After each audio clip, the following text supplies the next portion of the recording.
Video में अपन देखेंगे जो ट्रांजिस्टर की बाइसिंग की जाती है वोल्टेज डिवाइडर सर्किट से। ठीक है, जब ट्रांजिस्टर की बाइसिंग की जाती है वोल्टेज डिवाइडर सर्किट से तो जो कलेक्टर करंट फ्लो होता है, ठीक है, कलेक्टर करंट जो होता है वो बेस इमीटर वोल्टेज और बीटा जो कि करंट गेन है उससे इंडिपेंडेंट कैसे होता है। ठीक है, वही अपन इस वीडियो में देखने वाले हैं। बेस इमीटर करंट और जो बेस इमीटर करंट और जो करंट गेन फैक्टर है उसको ट्रांजिस्टर पैरामीटर भी बोलते हैं। ठीक है, तो अपन ये बोल सकते हैं how collector current is independent of transistor parameter in voltage divider बाइस। तो अपन यही चीज़ देखने वाले हैं कि जो कलेक्टर करंट होता है वो वीबीई और बेस इमीटर वोल्टेज और बीटा से इंडिपेंडेंट कैसे होता है।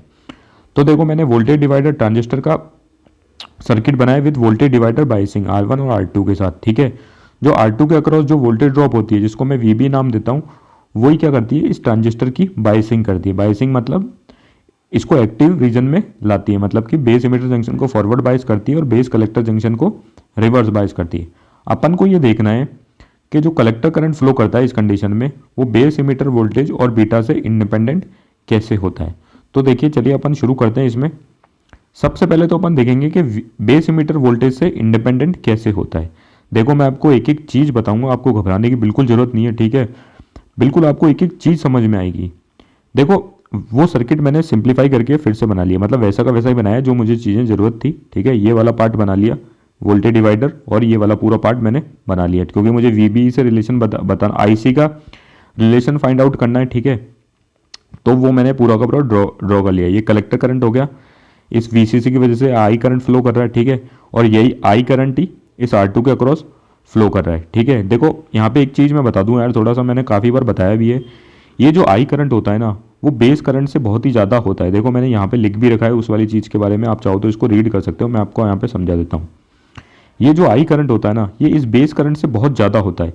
इसका मतलब जब आई करंट यहाँ से फ्लो करेगा, ठीक है, तो यहाँ से इसमें से बेस करंट कुछ निकलेगा, तो ये आई करंट इतना ज़्यादा है कि उसमें से कुछ बेस करंट निकल जाए ना, कोई फर्क नहीं पड़ता, यहाँ पे भी आई करंट ही फ्लो करेगा। आप मेरी बात को समझ गए होंगे। ठीक है, और यही आई करंट इस रेजिस्टेंस R2 के अक्रॉस एक वोल्टेज ड्रॉप करेगा जिसको मैं बेस वोल्टेज नाम देता हूँ। यही बेस वोल्टेज क्या करेगा, इस ट्रांजिस्टर की बाइसिंग करेगा। तो अपन को देखना था ये कलेक्टर करंट जो है वो इस बेस इमीटर वोल्टेज से इंडिपेंडेंट कैसे है। तो देखो, करंट की डायरेक्शन बना ली, ये बेस करंट, ये NPN ट्रांजिस्टर है तो ये बेस करंट अंदर जाता हुआ, ठीक है, और ये कलेक्टर करंट की डायरेक्शन ये और ये इमीटर करंट की डायरेक्शन ये।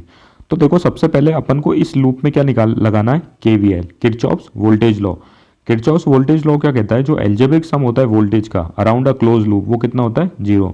मतलब ये एक क्लोज लूप है। ठीक है, तो इसमें जो वोल्टेज ड्रॉप का जो एल्जेब्रिक सम होगा, मतलब इसके अक्रॉस वोल्टेज, ये वाली VBE वोल्टेज और ये इस रेजिस्टेंस के अक्रॉस वोल्टेज ड्रॉप IERE, वो इनका जो एल्जेब्रिक सम होगा वो कितना होगा, 0 होगा। तो सबसे पहले देखो यहाँ पे अपन को जो वोल्टेज ड्रॉप होगी, ठीक है, देखो ये वाली जो वोल्टेज ड्रॉप होगी VB इस रेजिस्टेंस के अक्रॉस, उसकी पोलरिटी मार्क करनी है जैसे कि मैंने पहले से मार्क कर रखी है, प्लस माइनस, ये मैं आपको मार्क करना सिखाऊंगा। ठीक है, ये प्लस माइनस, ये पोलरिटी कैसे मार्क हुई। तो देखो यहाँ पे सबसे पहले देखो करंट आई, ठीक है, ये वाला करंट और इस वाले करंट में फ्लो मत कंफ्यूज मत होना, ये इस वाले करंट की वजह से यहाँ पे पोलरिटी निकालनी है। तो देखो, करंट हमेशा पॉजिटिव टर्मिनल से निकलता है और नेगेटिव टर्मिनल में एंटर करता है।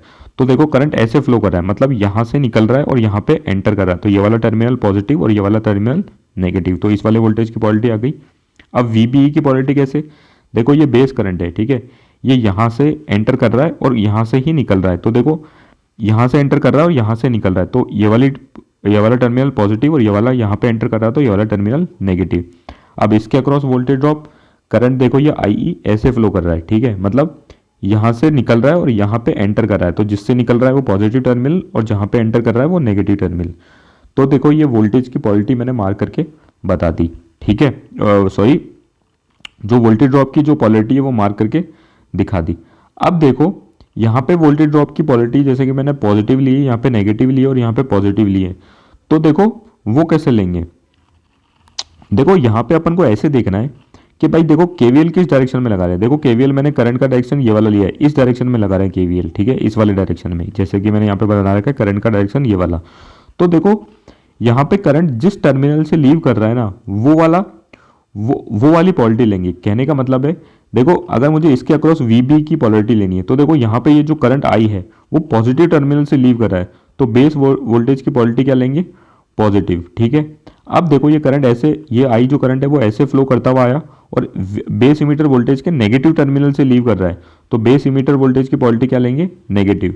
अब देखो इसके अक्रॉस जो वोल्टेज ड्रॉप थी, ठीक है, I E into R E, देखो करंट यहाँ पे ये वाला जो करंट है वो नेगेटिव टर्मिनल से लीव कर रहा है, तो ये वाला जो वोल्टेज ड्रॉप है इसकी पोलरिटी क्या लेंगे, नेगेटिव, और इक्वल्स टू जीरो। भाई यही तो लगाना था, Kirchhoff voltage law, algebraic sum of voltage around a close loop is zero. आप मेरी बात, इतनी बात को समझ गए होंगे कि ये वाली टर्म मैंने कैसे लिखी, ठीक है। अब देखो यहाँ पे अपन को आई ई निकालना है, ठीक है, तो ये आई ई आर ई को इक्वेशन के उस तरफ ले जाओ, ठीक है, बिल्कुल ऐसे, तो ये पॉजिटिव हो जाएगा, बाकी की चीज़ें इस तरफ, तो आई ई कितना हो जाएगा, V B E minus V B base voltage minus base emitter voltage upon R E. अब देखो यार एक चीज़ और देखो, अब अपन को आई सी निकालना था, तो देखो आई सी इसी रिलेशन से आएगा। देखो एक चीज़ मैं आपको बता दूं, ये मैंने यहाँ पे लिख रखा है, आई सी निकालने के लिए अपन को किरचॉफ्स करंट लॉ लगाना पड़ेगा। किरचॉफ्स करंट लॉ क्या कहता है, जो एक नोड, एक जंक्शन होता है, जहाँ जहाँ जितना करंट एंटर करता है ना उतना ही करंट लीव कर रहा है। तो देखो ये एक जंक्शन है, ठीक है, यहाँ पे ये देखो जंक्शन है, तो sum of current entering the node, तो जो करंट एंटर कर रहा है आई बी प्लस आई सी, तो sum of current entering the node is equals to sum of current leaving the node, तो करंट कितना लीव कर रहा है, आई ई, तो I B plus I E equals to I B plus I C कितना हो जाएगा, I ई।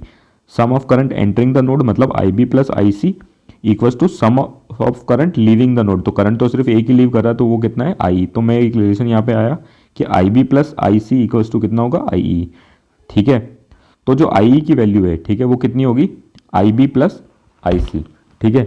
अब देखो यहाँ पे जो आपने ट्रांजिस्टर में देखा होगा, आपको पता होगा जो बेस करंट होता है वो बहुत ही ज़्यादा स्मॉल होता है, ठीक है, तो इसको अपन नेग्लेक्ट कर सकते हैं, ठीक है। तो इमीटर करंट किसके इक्वल हो जाएगा, ये देखो बेस करंट यहाँ पे गलत लिख दिया मैंने, इमीटर करंट ऑलमोस्ट हो जाएगा कलेक्टर करंट के इक्वल। फिर से बोल देता हूँ, देखो जो बेस करंट होता है ना वो कलेक्टर करंट से बहुत ही ज़्यादा स्मॉल होता है, ठीक है, तो इसमें इस कलेक्टर करंट में बहुत small value of base current add होगी तो कोई फर्क नहीं पड़ता, तो मैं बेस करंट को नेग्लेक्ट कर सकता हूँ। मैं कह सकता हूँ इमीटर करंट जो होता है,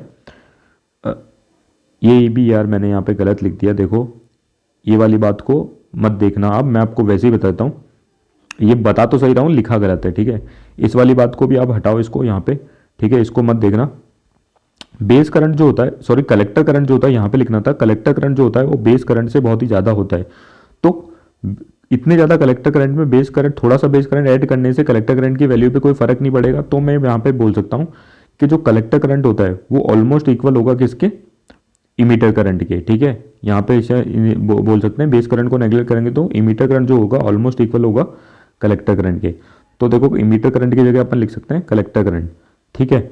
अब यहाँ पे ये वाली बात और देखो, कुछ अजम्पशन है, जो बेस इमीटर वोल्टेज होता है, ठीक है, जो बेस इमीटर वोल्टेज होता है ना वो प्रैक्टिकली जो बेस वोल्टेज है, ठीक है, जो रेजिस्टेंस R2 के अक्रॉस जो वोल्टेज ड्रॉप थी उससे बेस इमीटर वोल्टेज बहुत ही ज़्यादा छोटा होता है, ठीक है, बहुत ही ज़्यादा कम होता है। तो मैं बोल सकता हूँ इतने ज़्यादा बेस वोल्टेज में से थोड़ा सा, बिल्कुल थोड़ा सा बेस इमीटर वोल्टेज अगर माइनस करेंगे तो बेस वोल्टेज पे कोई फर्क नहीं पड़ता, इसका मतलब मैं VBE को भी नेग्लेक्ट कर सकता हूँ, तो IC की वैल्यू मेरे पास ऑलमोस्ट आ जाएगी VB अपॉन RE।